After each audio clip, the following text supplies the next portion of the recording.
Hi everybody, welcome back to my channel. Welcome to my ranking of every episode of Season 2 of Creeped Out.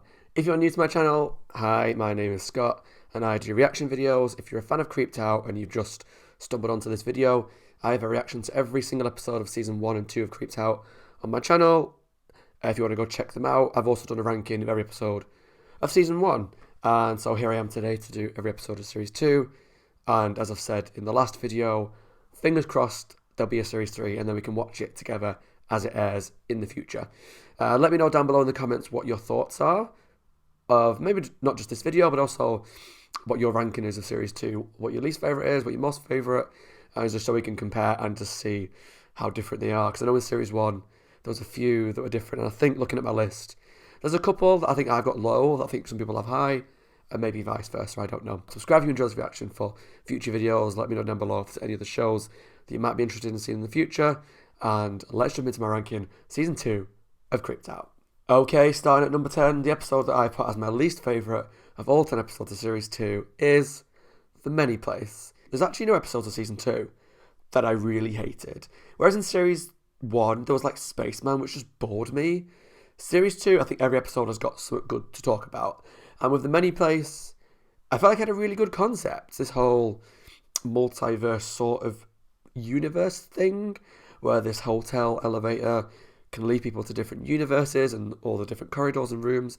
That's quite cool. And that could lead to some really interesting stuff. Why it got to the bottom of my list is, to be honest, I just found it quite boring, to be honest. It never really reached the levels of what it could have been. I felt like the ending was cool with the twin girl that got put in the wrong dimension. But the Quinkin thing looked terrible and was an idea that, again, sounded good but didn't really go anywhere. And on top of that, there was just some bad acting throughout, plot points that didn't need to be there. Like there was this thing at the beginning of the episode where the teenage girl was flirting with your boy in the lobby of the hotel in Australia. Why was it in Australia? Was there any need to be in Australia? No. But that plot point with the boy never went anywhere. He was never brought up again. And yeah, it was just kind of like a really disappointing episode for me, that all this promise kind of never went anywhere. There was a lot of just walking around corridors for 5-10 minutes, listening to them trying to find each other, but then they run away from each other. So it's like, well, if you never run away, you'll be able to find each other. So for me personally, it was just the most disappointing episode of the season. There's an episode that I think you thought I would have put last because of my reaction, but after thinking back, it's not, but we'll get to that. Also, I wanted to say I'm wearing a Christmas jumper. I know it's past Christmas now, but I'm filming this before Christmas, so forgive me. But for me, the least favourite episode of Series 2 is The Many Place. In ninth place, the episode that I think most people would have thought I would have at the bottom is Episode 2, Itchy. I didn't have a great reaction to the episode when I watched it. I started off loving the episode, thinking it was quite creepy and unique about this head lice infestation, and as the episode kind of went on and on and on, I was like disliking it more and more and more. I didn't like the acting for not all the characters, but some of them. I didn't like the plot holes, and I felt like a lot of it just turned out to be quite silly. Whereas the idea that this infestation was like a zombie apocalypse and it was filmed like that, that's cool. But then when like the girl came in the room going, it just kind of went too silly for me personally. And there was just a lot of things that I just couldn't get on board with. This boy that you meant to really kind of root for, who's like claustrophobic, kind of just gets over his fears a bit too quickly. Maybe that's just me. There was just too much that didn't work for me personally.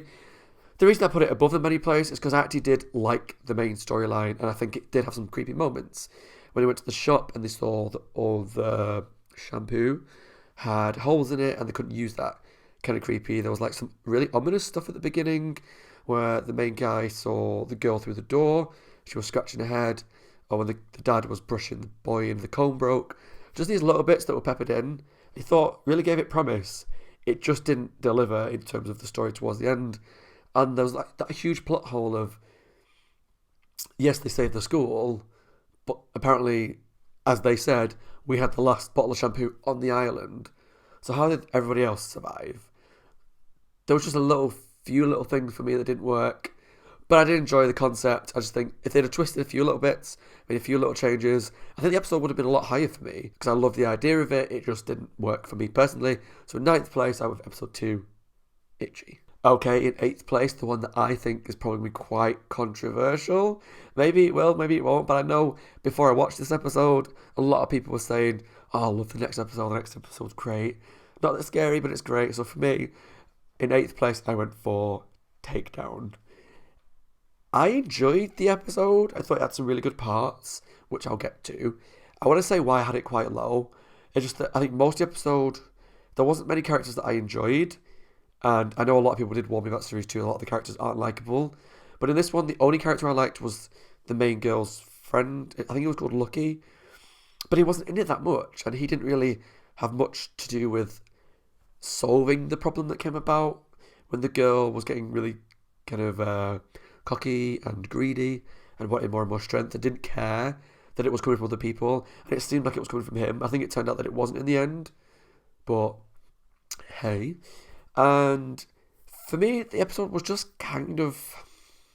Because I couldn't get on board with the characters, I didn't root for them. I didn't want them to, like, oh, you need to get better, you need to get over this. It kind of struggled for me to get on board with it and to really care about what was going on. The idea was good. That takes kind of like similar to The Traveller in that if I give you this, you have to take it from someone else. Kind of reminded me of that. And, I mean... The ending was cool. I actually really liked the ending when she turned into a boy because she'd undone all the past chains. I thought that was cool. For me, it was a glaring plot hole that she's the only person in 20 odd years, if not. I mean, I know she's meant to be a lot younger than that, but I can imagine the chain lasted longer than that. The only person ever to go back on it, I find quite hard to believe. I mean, it's cool that she turned into a boy because that's what the dad wished for. Well, he wished for a daughter. Which is why he had a daughter, because she was going to be a boy. But whatever. That was a really cool twist, and it had some really severe potential consequences in that, like the whole time travel, if you step on a dragonfly or fly, it can lead to species dying and all this stuff. That kind of thing was touched on, and that was good. But I think for most of the episode, I was just like, I don't like this girl. I want her to be punished. I want her to suffer. And so that was really hard to get on board with. And it's not that the main characters always have to be likeable. Going back to season 1 and Trolled, the main character was awful. One of my least favourite kind of people in this current social world is internet trolls. And he was one of them. But there was something about that which touched home for me, which I kind of got on board with. Whereas this one I really struggled. The wrestling I didn't really care for. And... yeah, good twist at the end. I didn't really like most of the characters. The one character I did like didn't have that much of a part to play. So for me, Takedown was okay, just not great. Don't hate me. Okay, coming in 6th place, I put episode 3, Help. Help was the story about the smart technology that took over the home. I think a glaring point for why this wasn't higher is the girl. I think it's quite common in the comments, and before I got to it, everyone was like, you're going to hate this girl. And she was awful, because she was like, Ava, do this. Ava, what's this? Ava, tell me a joke. Ava, what's the weather like? But like, so obnoxious that I don't know kids that would be like that.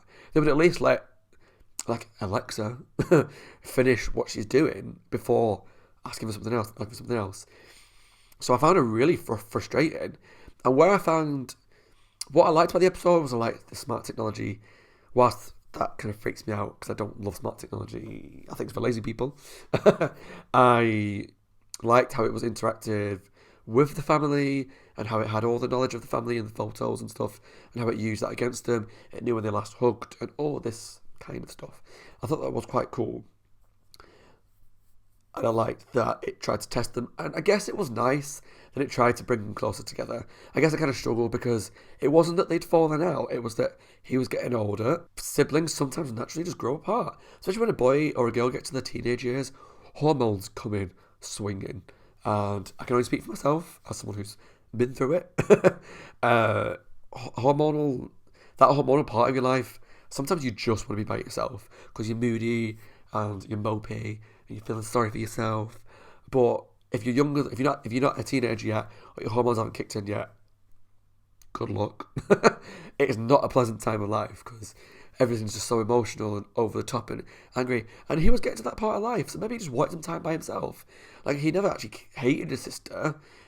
It was just that he was kind of always pushed aside for her. Like, there was the whole fact that he did all these chores and was promised like a night to himself to have some friends around or whatever, and he didn't get that. But he did what he was asked to do as a son, and still had to take care of the daughter. And so I felt bad for him. I understood why he probably wants to be by himself because he's not respected in that family, and for him to be punished for that kind of really was a struggle because Ava obviously made him lose some friends and all this stuff. But the message was meant to be nice. I just think that the execution wasn't great because it was muddled in that he did nothing wrong in my eyes.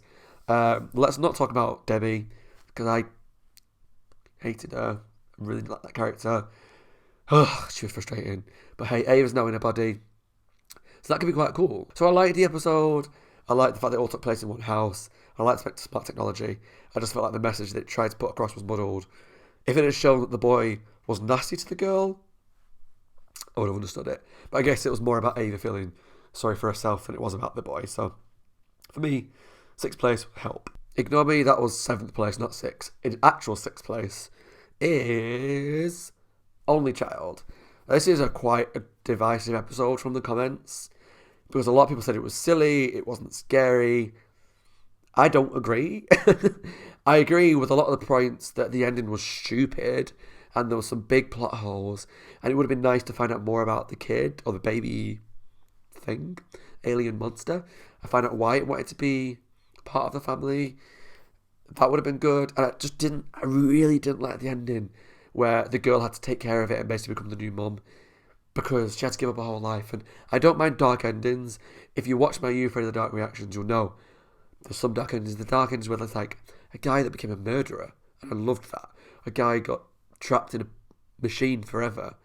I didn't agree with it, but it was a good ending. It was funny. It was fun. But this ending was bad. I didn't like it. Where I don't agree with people, I thought it was creepy. I genuinely did. There were some moments, maybe because I don't like babies particularly, but like when the baby was like just stood up or doing weird faces, I was like, oh. Or like when she was turning around and it was stood up in the cot. I don't like that kind of stuff. It kind of, there's something for me that creeped me out about babies. Don't know what it is. Don't like it. And there were some comparisons to Strained Peas, which is an episode of Goosebumps. That was quite a similar concept. A baby came in and it was trying to take over the family to be the only child. So I got the comparisons for sure. I felt like that one was more comedic than this one. I quite liked this one because I liked the girl. I actually found the girl quite likeable. Did she make some stupid decisions? Yes, like when she filmed the baby and then went to show her parents, she never checked the movie before she showed them. Silly.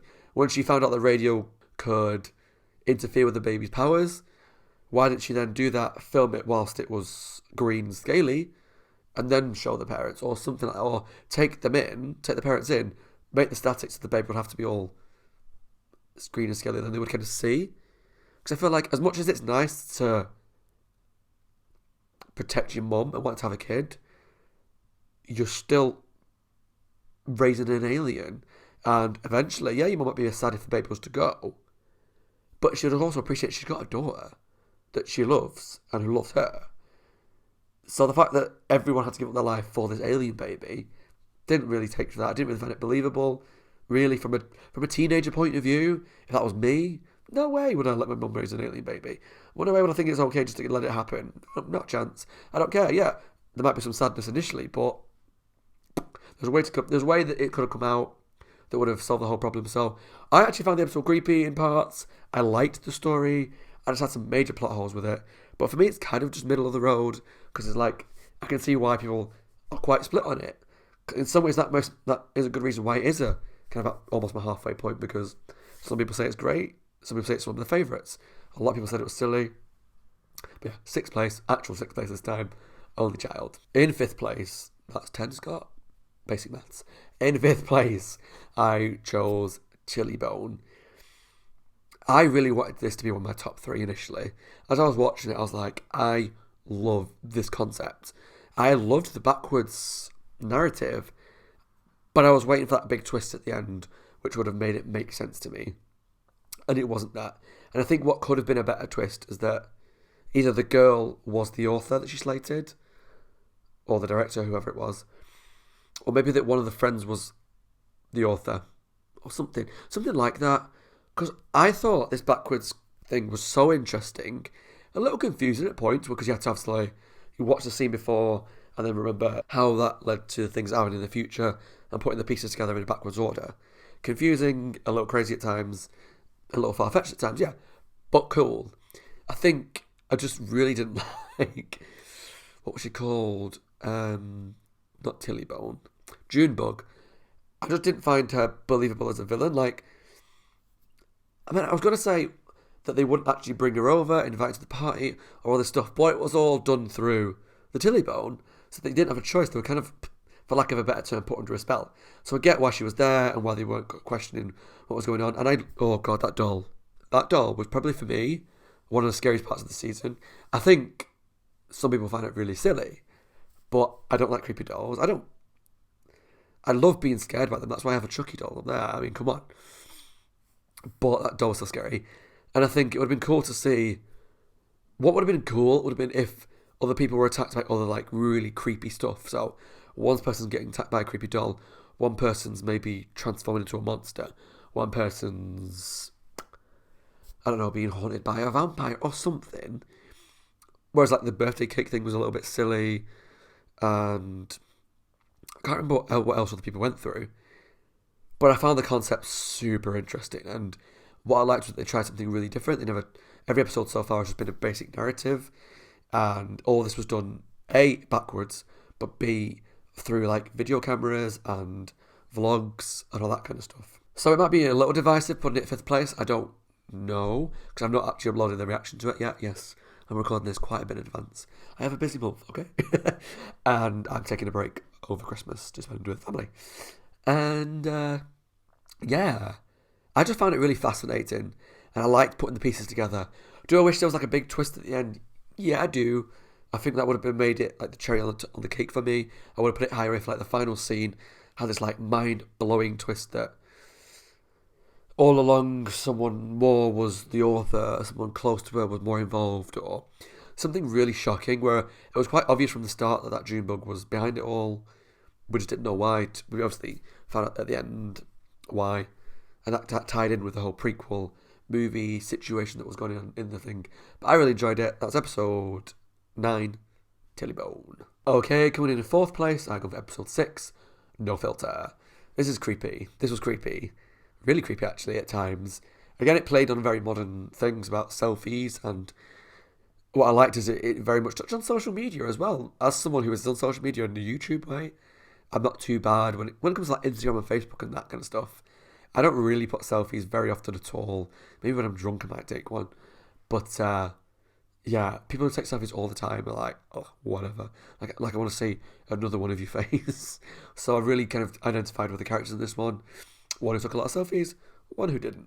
And I felt their relationship was quite nice, so that when she started to lose her face because of this app that she was using, they trusted each other, they got together to work it out, and that was a really nice bond. And their family as a whole were a really nice bunch of characters, and they all seemed to get on really well and just have a nice family dynamic. And they run the pizzeria together.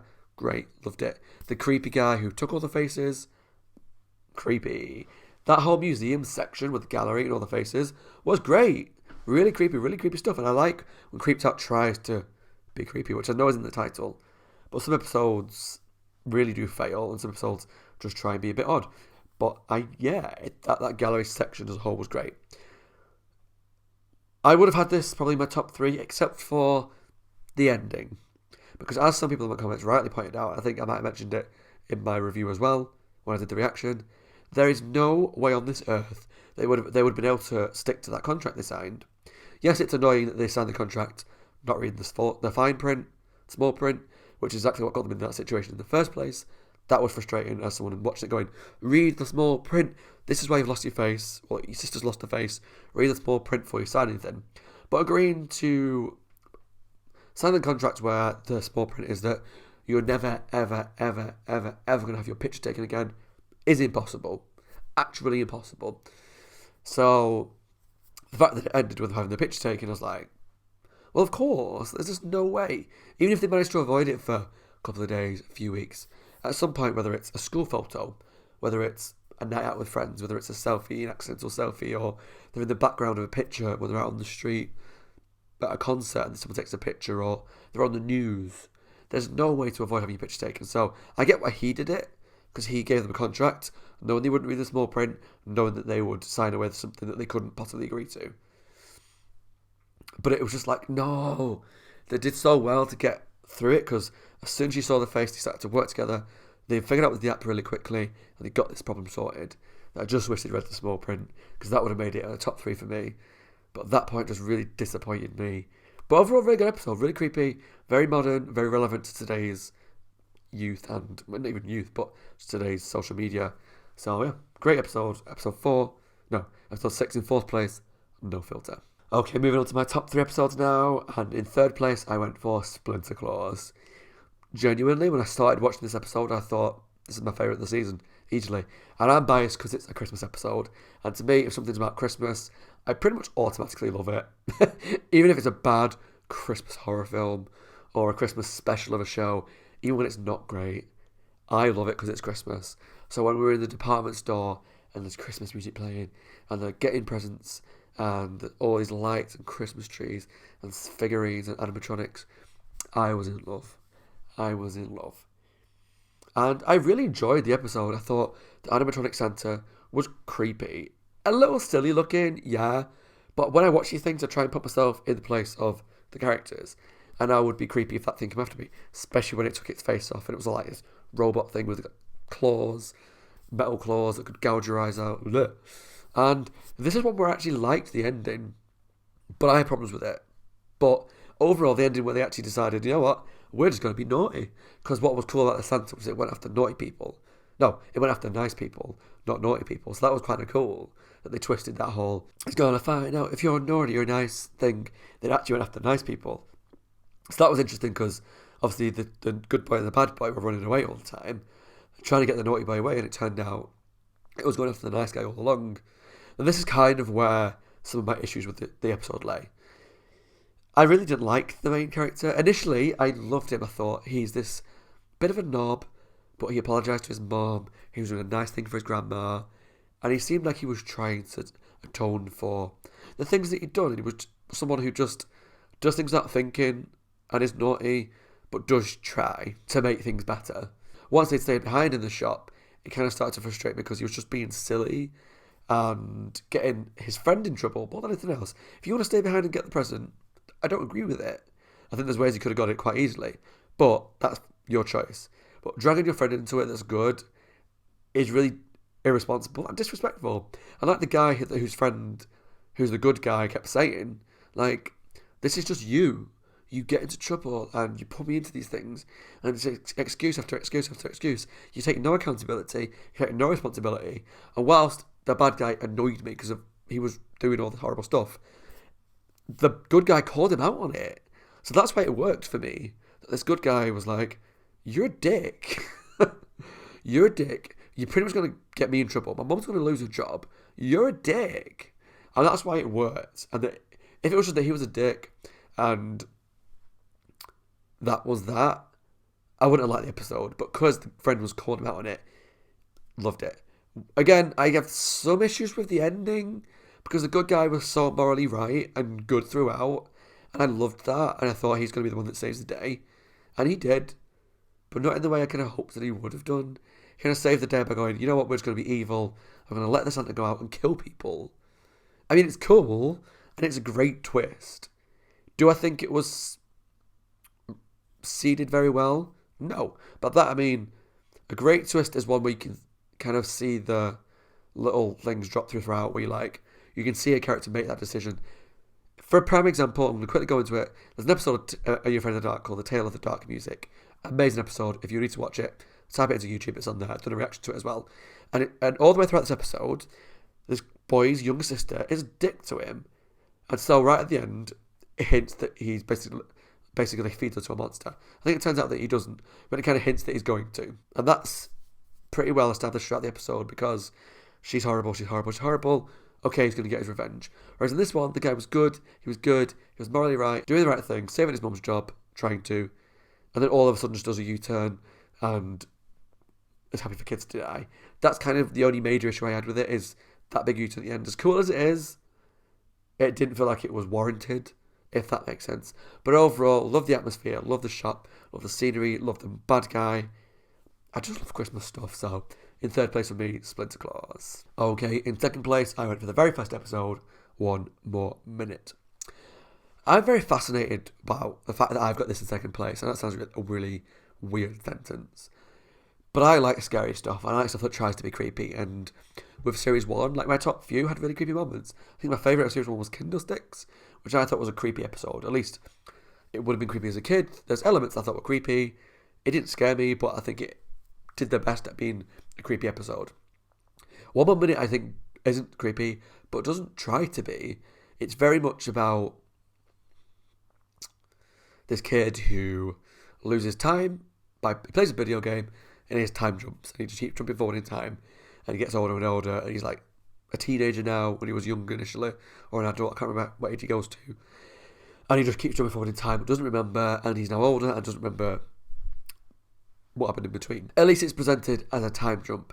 If you didn't watch my reaction to it, or my review, the way I interpreted it was a mental health problem, and what I mean by that is, I didn't think about this till the ending, so the end where the boy who's losing time speaks to his brother, tells him what's happening, and the brother's like, right, come on, let's go out, let's go see a doctor, because you keep saying you're losing time, we'll go get you some help, and we'll just see what's going on. And the brother goes to go with him, and then he starts to get sucked back into playing the game again. Not physically, but as in like, he's like, I think there's like an update to the game, and he's like, oh, I want to play it, oh. And so when he starts to play the game, this character that he's been playing with, or playing against, or co-op, or whatever, who's like this mysterious, like, mystery character, basically says, I'm you. So if this mysterious character that he plays with and loses time is him, that kind of led me to believe that it was all in his head. This character was in his head, and that he willingly went back to this character because of a mental health kind of depression issue. And the time jumps were, maybe didn't explain it very well at the time, but as someone who suffered with anxiety, and maybe forms of depression has never been diagnosed, I don't know. But I know when you get into a serious depression, you kind of get sucked into a black hole where you just lose all sense of meaning and time. And I know when I've been in my worst, really worst mental state, I'd spent days in my flat, one of my old flats. I never left the flat or anything. I just spent days not getting dressed, in my bed, watching TV, whatever. And just time just didn't mean anything. Before I knew it, it was like the next week, because I was just so lost, and I didn't connect with reality almost, if that makes sense. I was just like distracting myself with video games and hours and hours and hours of box sets and stuff like that.